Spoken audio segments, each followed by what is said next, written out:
Pues continuamos con las ponencias de esta mañana.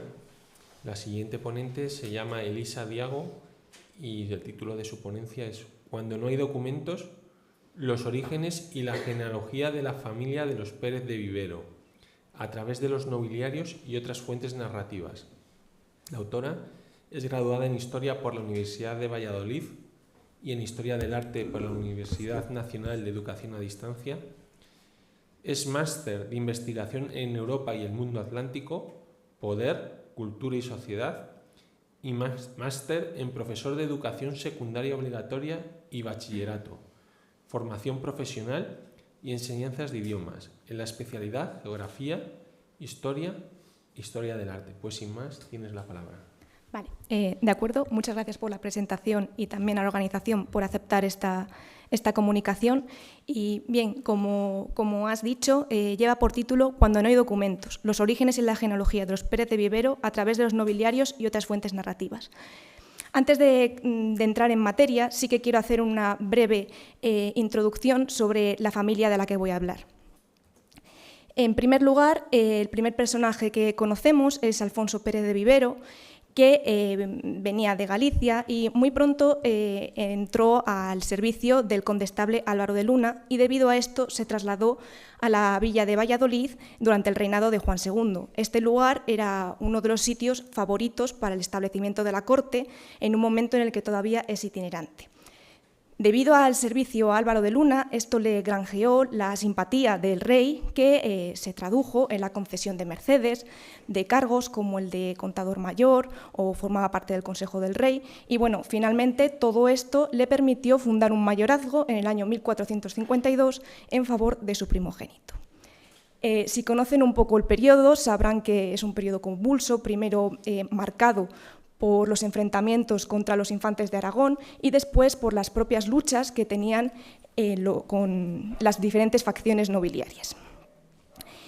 Llegó un momento en el que Álvaro de Luna, su popularidad había descendido totalmente y su caída pues, estaba próxima. Debido a esto, Alfonso Pérez, que no quería caer con su amo, conspira en su contra y con tan mala suerte que Álvaro de Luna lo descubre y manda que sea asesinado, que es la imagen que ven en el PowerPoint, y Alfonso Pérez de Vivero pues, es lanzado desde una ventana, muriendo inmediatamente, por supuesto, en una posada en Burgos. Precisamente esto va a ser lo que precipite también la caída de Álvaro de Luna, porque cuando se descubre que él había sido el hostigador de este asesinato, pues va a ser juzgado y finalmente fue degollado en la Plaza Mayor de Valladolid solo unos meses después. Su hijo, Juan de Vivero, que como he comentado fue el que recibió el mayorazgo, va a ser el primero de la familia que reciba un título nobiliario, el título de vizcondes de Altamira. En este caso también había heredado el puesto de contador mayor y en los enfrentamientos por la sucesión del rey Enrique se declaró partidario de Alfonso e Isabel, Alfonso I e Isabel tras la muerte del infante, y en sus casas incluso se llegó a llevar a cabo el matrimonio entre Fernando e Isabel. Y el último personaje del que quiero hablar, vamos a saltar unas generaciones, vamos a pasar al reinado de Felipe II, es Juan Urbán Pérez de Vivero. La imagen que ven es de su sepulcro y recibió por parte del rey el título de condes de Fuensaldaña en el año 1584. Ha sido una introducción muy rápida, pero bueno, estos datos me sirven para introducir de lo que quiero hablar. Recapitulando, se trata de una familia de la pequeña nobleza titulada, que ascendió gracias al servicio al rey y por eso consiguieron los títulos. Y yo me pregunto, ¿cuáles fueron sus orígenes? ¿No? Cuando empiezas a estudiar una familia, pues quieres llegar lo más alto que puedas en la genealogía. Los primeros datos que tenemos son los de Alfonso Pérez de Vivero, como les he comentado al principio, y el primer documento data de la década de 1430, un poquito antes, de 1429, que es ya una merced que le concede el rey Juan II. Por otro lado, cuando vamos a la historiografía, a la familia se le presenta como una familia de orígenes oscuros. Muchas veces dicen que se trata de un personaje típico paniaguado del siglo XV que consigue medrar en la corte gracias al servicio al monarca. Y no sabemos nada más. En la siguiente diapositiva me voy a centrar en las fuentes para reconstruir una genealogía y bueno, me voy a aprovechar de la ponencia que ha hecho antes el doctor Pajares, que me viene la verdad que como anillo al dedo. Y bueno, a priori las fuentes que tendríamos que tratar son las documentales, que a priori pues, son las más fiables, ¿no? Y en este sentido encontramos los libros sacramentales y la documentación notarial, los protocolos. Sin embargo, en este caso encontramos que los libros sacramentales se generalizan a partir del Concilio de Trento, a mediados del siglo XVI, por lo que si queremos remontarnos a una genealogía anterior al siglo XV, pues estos son muy escasos. Por tanto, en el caso de familia Vivero no he logrado encontrar pues, ni una partida de bautizo, ni de matrimonio, ni de defunciones. Y, por otro lado, en el caso de la documentación notarial castellana, en concreto la de Valladolid, pues los primeros protocolos datan de la década de los 80 del siglo XV. Por tanto, también establecer una cronología de inicios del XV o incluso irnos al XIV resulta imposible. Lo mismo ocurre en el caso de los protocolos gallegos, de donde él venía, que se conservan únicamente los de inicios del siglo, a partir de inicios del siglo XVI. Así que estas fuentes quedarían descartadas. Por tanto, ¿qué fuentes nos quedan? Las crónicas, los nobiliarios, que a mí me gusta bastante ponerles el apelativo que le dio el investigador Carlos Heuch, que dice la pluma al servicio del linaje, que a ellos me referiré un poquito más adelante, y también a aquellos testimonios de los primeros genealogistas del siglo XV, del XVI y ya del XVII. En primer lugar, ¿qué nos dicen las crónicas? Únicamente sobre el origen de los Vivero encontramos un testimonio de la crónica de Álvaro de Luna que dice por su mano el rey lo fizo señor de la villa de Vivero donde era su naturaleza. Por tanto, ya sabemos que venían de Vivero, aunque bueno, si se han dado cuenta en el mismo nombre que mantiene el toponímico era bastante fácil de deducir, ¿no? Pasaríamos a los nobiliarios. Los nobiliarios se trata de es un género literario que empieza a vivir su auge en el siglo XV y tenía por objetivo justificar títulos para poder adquirir nuevas heredades y mercedes, ensaltar el linaje y, como era muy complicado retrotraerse a genealogías anteriores al siglo XV, pues muchas veces estaban dotadas de misticismo y bueno, de antepasados que, para que nos entendamos todos, pues al final todo el mundo acababa descendiendo de la pata del Cid. En el caso de los Vivero, ¿qué vamos a encontrar? Si me permiten leerles el ejemplo de un nobiliario, dice: esta casa procede, por baronía, de la infanta doña Emilia, de la Real Casa de Inglaterra, y de don Rodrigo Romáez, conde de Monterroso, señor de la casa y castillo de Baumonte, en el reino de Galicia, hijo del rey don Ramiro II de León. Son fundadores del famoso solar de Santa Marta de Ortigueira, padres de 7 hijos, de quienes procedieron los marqueses de Parga, con el apellido de Bamonde, los de Vélez y Molina, con el de Fajardo, los condes de Fuensaldaña con el de Vivero, etc. Es decir, encontramos dos orígenes míticos. Por un lado, la familia regia asturleonesa. En este caso, los nobiliarios no se ponen de acuerdo si es Ramiro II o Fruela II, pero bueno, en cualquier caso, esta familia. Y también casas regias europeas que precisamente coinciden con los 6 grupos de ancestros ficticios castellanos que estableció la profesora Beceiro Pita, que realizó una investigación en la que sistematizó pues, los orígenes ficticios que presentan los nobiliarios castellanos. Ahora, si nos centramos en el solar, el apellido y el escudo, que bueno, son los símbolos por excelencia de cohesión del linaje, los nobiliarios en general coinciden que el solar era de Santa Marta de Ortigueira, en A Coruña, y que bueno, en su apellido tenían la práctica del topolinaje, que era de Vivero, que se ponían, es decir, de apellido en lugar del que procedían.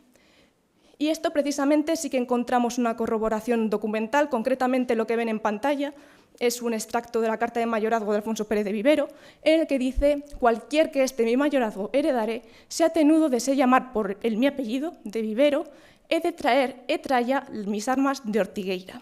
Por tanto, este dato también lo tendríamos confirmado. En cuanto al escudo, he traído este origen de leyenda, ya que me parece bastante interesante, aunque también tengo la descripción que da la propia carta de mayorazgo, y bueno, no se lo voy a leer entero, pero lo voy a resumir. Está contando el cronista que, pues que esta familia procede del mismo origen que los Fajardo, que los Bahamonde, etcétera, etcétera, y dice que ha oído que son naturales de Inglaterra y que vinieron a esta tierra de esta manera, que habrían estado en una galera y que en un determinado momento hubo una tormenta y estando en un puerto de Galicia se les quebró y ellos salieron en una tabla al puerto que era muy fabroso de peñas y que se vinieron a coger en una peña donde habían nacidas ciertas ortigas. Y que por el caso ya dicho, el una, que era el mayor, tomó las 3 espigas y las peñas, y este fue el fajardo, y el otro, pues, se diferenciar en las armas, tomó las mismas ortigas y peñas, salvo que las ortigas no son más de 2, y este es el de Vivero. Y aquí traigo una imagen, una miniatura del escudo que está en la carta de mayorazgo, y precisamente pues aquí vemos que son las 3 peñas de las que salen 2 ortigas, cada una con 5 hojas. Vale, y después de haber visto estos orígenes más míticos, he hecho otro apartado en el que hablo de unos orígenes un poco más históricos, y para ello me he apoyado de 3 obras, de 3 se pueden considerar primeros genealogistas, que no mitifican tanto el origen. El primero es Lope García de Salazar, con las bienandanzas y fortunas. Luego tenemos a García Alonso de Torres, con blasón y recogimiento de armas. Y luego, pues, por supuestísimo, a Luis de Salazar y Castro, en este caso con la historia genealógica de la Casa de Lara. En primer lugar, ¿qué dice García Alonso de Torres? Que era natural de la villa de Vivero, por supuesto, y que era un hijo de un hidalgo de Santa María de Ortigueira. En este caso tampoco nos aporta mucho más, sí que deja caer que era hijo de un hidalgo. Algo más nos dice Lope García de Salazar, que comenta también que era hijo de un hidalgo, que quedó huérfano muy pronto y que lo habría criado su madre. Y bueno, que lo crió también en las cosas de oficio de hidalgo, ¿no? Que aprendió a leer y a escribir mucho bien. Y también nos dice que a los 15 años habría salido de Vivero y se habría enrolado en las filas de Álvaro de Luna, que comenzó siendo doncel de cámara, después camarero, secretario, y bueno, que finalmente pues, que llegó a mandar y a formar su propia casa. Y por otro lado, Salazar y Castro, en la obra que les he comentado anteriormente, hace la genealogía de una de las hijas de Alfonso Pérez de Vivero y llega 2 generaciones por encima de este. Nos dice que sus abuelos habrían sido Alfonso Pérez de Viveiro y una señora que se apellidaba de Azoreira, y que sus padres habrían sido María de Soto y Juan de Vivero. Por otro lado, también menciona a 3 de sus hermanos, que son Pedro de Vivero Pedro de Vivero y Mayor de Vivero, y los otros 2 que les añado, que están subrayados en rojo, son los que nos aporta la carta de mayorazgo, que nos ha ayudado a completarlo. En este caso sí que se puede medio confirmar que por lo menos un apellido de Azoreira habría ido, puesto que hay unos primos de Alfonso Pérez de Vivero que están establecidos en Zamora, que son señores de Bucianos, y muchos de ellos llevan el apellido de Azorera. Entonces, esto nos puede hacer pensar que en algún momento hubo algún pariente que sí que llevó este apellido, así que Salazar y Castro no debía andar, al menos, muy desencaminado. Y bueno, después de todo esto, de estos orígenes tal vez oscuros, un poco negados, pues nos planteamos si realmente se escondían y porque eran judíos, ¿no? Y para ello hemos consultado 4 obras. La primera de Fernando Díaz de Toledo, Instrucción para el obispo de Cuenca a favor de la nación hebrea. El mismo Fernando Díaz de Toledo era judío y con esta obra pues, pretendía destacar pues, aquellas cualidades que tenía la gente hebrea que había llegado a conseguir un puesto en la corte. Y aquí hay silencio absoluto sobre Alfonso Pérez de Vivero. Así que, bueno, en este lado pues, no parece que tuviese un origen judío. En el caso de las coplas del Provincial, que bueno, si no los conocen es una obra satírica, dicen que está escrita por Alonso de Palencia. Bueno, es una sátira en la que Castilla sería un monasterio y el autor es el provincial de la orden, que iría destacando pues, todos aquellos vicios que tenían las monjas y los frailes, que serían los miembros de la corte. Y los Vivero aparecen mencionados, pero únicamente, entre comillas, acusados de sodomitas. Aquí les traigo la copla y, bueno, por destacar, dice: «A ti, fray Diego de Llanos, puto malquisto de gente, de linaje de marranos». Es decir, si tenían orígenes judíos, se encargaba bastante de concretarlo. Y bueno, posteriormente dice: «De sangre lluvia doliente dirás a Juan de Vivero que castigue su trasero de tanto puto palmero como trae alrededor». Es decir, bueno, la acusa de sodomitas. Son bastante explícitas, pero bueno, son coplas del siglo XV, no tengo nada que ver con ella. Y por otro lado tenemos El tizón de la nobleza, que es una obra que hizo se hizo para el rey Felipe II, en el que se criticaba los orígenes de muchos linajes de la nobleza y precisamente también concretando los orígenes judíos que tenían. Y los Vivero aparecen únicamente mencionados así de manera transversal. Aparece una hija de Alfonso Pérez, que es Inés de Vivero, que estaba casada con Diego de Osorio, del que sí se critica su origen y apellido, pero del de Vivero no se dice nada. Entonces, nuevamente este silencio pues, nos hace pensar que quizás no eran judíos.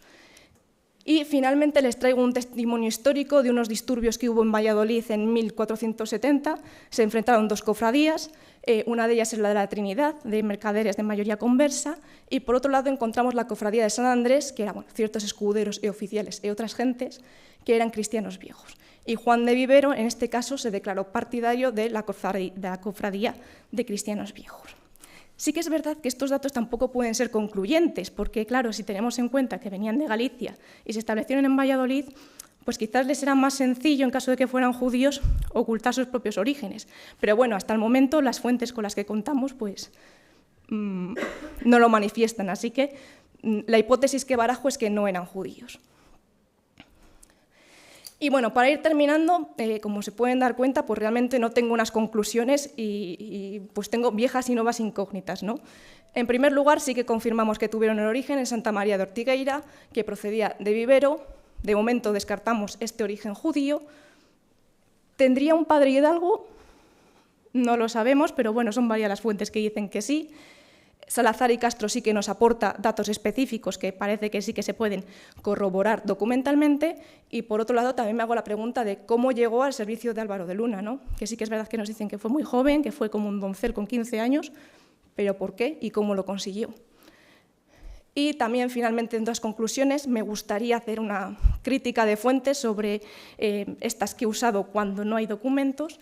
Y bueno, realmente la literatura genealógica de los siglos XVI y XVII, los nobiliarios concretamente, pues nos hablan más de la mentalidad que tenía el propio linaje en la época en la que se escribieron estas obras. Por otro lado, también hay genealogistas que sí que son más rigurosos, que se niegan a poner a estas familias como estos, dándoles estos matices más ficticios. Y bueno, pues que la investigación pues es un poco agridulce, ¿no? Que no siempre aporta datos concluyentes por mucho que investiguemos o por mucho que leamos. Y ya pues solo queda, pues no sé, el deseo de que si va a aparecer nueva documentación, que nos pueda dar más certeza sobre esto. Y muchísimas gracias.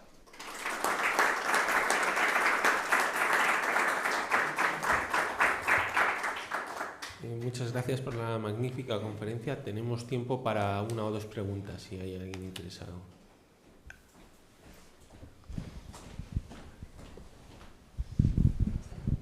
Enhorabuena, Elisa, por la ponencia. Quería comentarte sobre la posibilidad de encontrar fuentes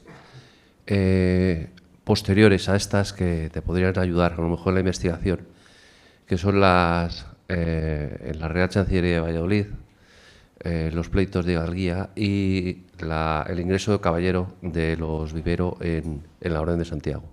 Están en el Archivo Histórico Nacional.